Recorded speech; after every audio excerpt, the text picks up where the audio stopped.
Welcome to the Bryan Fagan YouTube channel. I'm Ricky, and today we're diving into a topic that trips up even the most well-intentioned parties in a family law case: subject matter jurisdiction in Texas. What? Subject matter jurisdiction in Texas?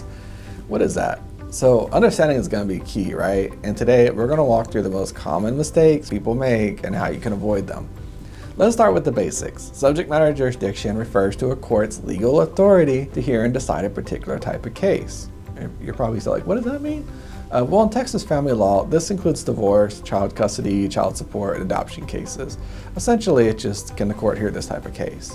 What many people don't realize is that even if both parties agree to the case or are physically present in court, a judge can't legally make rulings if the court lacks subject matter jurisdiction. So you can't go to a criminal court to hear a divorce case. That's a good way to put it, right? And this is not a minor detail. Any ruling made without jurisdiction can be declared void, which can lead to a devastating consequence for your case.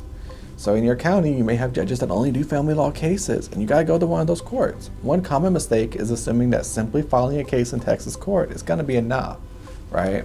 For example, in divorce cases, Texas law requires that at least one spouse must have lived in Texas for 6 months and in the county where the case is filed for 90 days.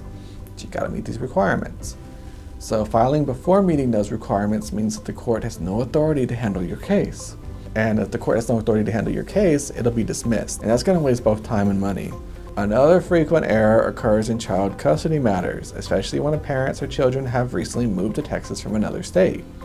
So under the Uniform Child Custody Jurisdiction Enforcement Acts, or UCCJEA, Texas generally cannot make initial custody decisions unless the child has a home state designated as Texas, or there's a certain emergency exception here.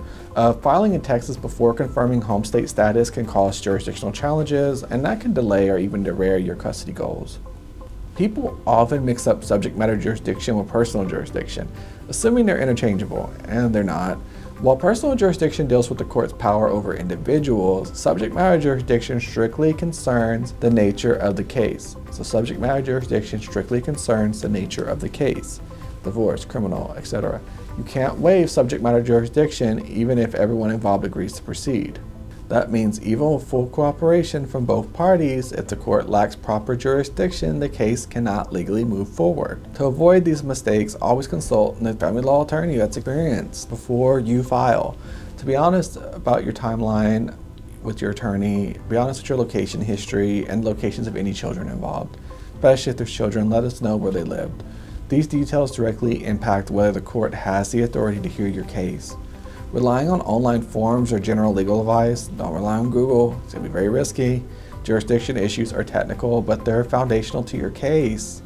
If you're navigating a divorce or custody matter and aren't sure whether Texas has jurisdiction, do not guess. Just get help. Call someone.